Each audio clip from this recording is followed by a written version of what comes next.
వాళ్ళు మీరు చేసే దాడులు ఎవరి మీద చేస్తా ఉన్నారు?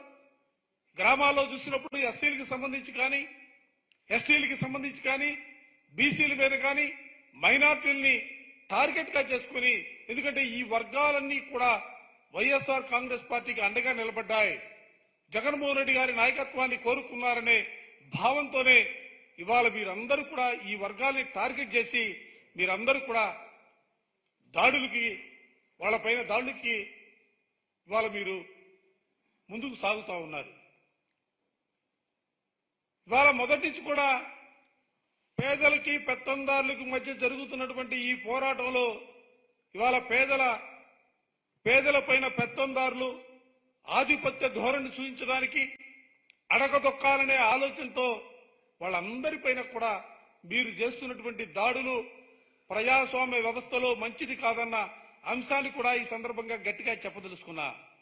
నిన్న చెప్పాడు జగన్మోహన్ రెడ్డి గారు, గతంలో 2019లో జరిగినటువంటి ఎన్నికల ఫలితాల కంటే కూడా రేపు రాబోయే 4వ తారీఖున రాబోయే ఎన్నికల ఫలితాలు మరింతగా 51% ఓట్లు కాదు, ఓట్ల శాతం పెరిగిపోతా ఉంది.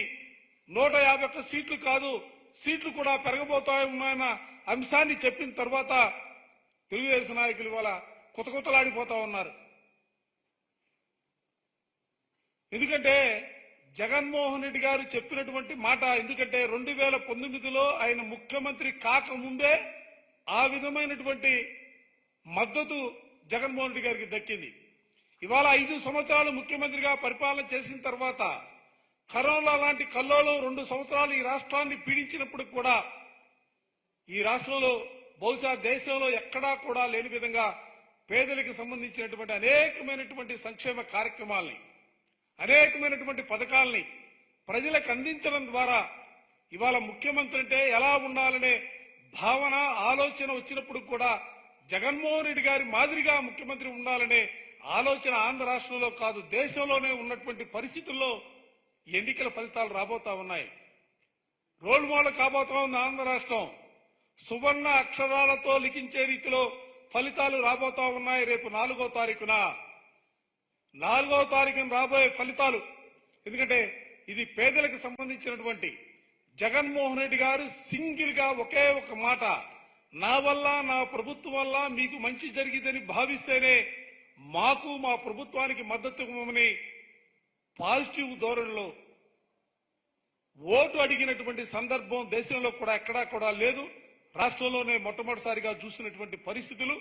అందుకే ప్రజలందరూ కూడా పాజిటివ్ మూడ్తో ఇవాళ జగన్మోహన్ రెడ్డి గారి నాయకత్వాన్ని కావాలని కోరుకొని గంటల తరబడి లైన్లో నిలబడి, ముఖ్యంగా మహిళలు కూడా పెద్ద ఎత్తున తరలి వచ్చి ఎన్నికల్లో ఓటు వేసినటువంటి పరిస్థితులున్నాయి.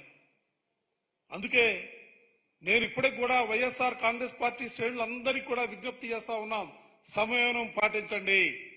4వ తారీఖున ఫలితాలు వచ్చిన తర్వాత ఈ రాష్ట్రంలో జగన్మోహన్ రెడ్డి గారు మరోమారు ముఖ్యమంత్రిగా పదవీ బాధ్యత స్వీకరించిన తర్వాత రాష్ట్రంలో జరిగినటువంటి అన్ని ప్రాంతాలలో ఏ విధంగా తెలుగుదేశానికి సంబంధించినటువంటి కార్యకర్తలు కానీ, వాళ్ళు నాయకులు కానీ దాడులకు పాల్పడినటువంటి వైనాలపైన ప్రత్యేకమైనటువంటి దర్యాప్తు ఉంటుంది. దాంతో పాటుగా అధికారులు ఎవరైతే తెలుగుదేశానికి వత్తాసుగా, తెలుగుదేశానికి మద్దతుగా ఉన్నారో వారిపైన కూడా శాఖాపరమైనటువంటి దర్యాప్తు ఉంటుంది.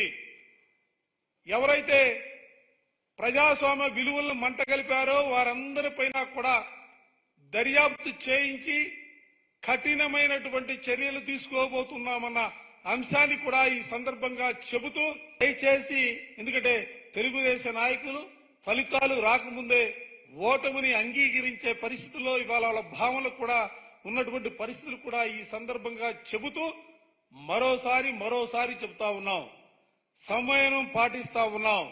మేము పాటించే సమయాన్ని మీరు అసమర్థంగా దయచేసి భావించొద్దు.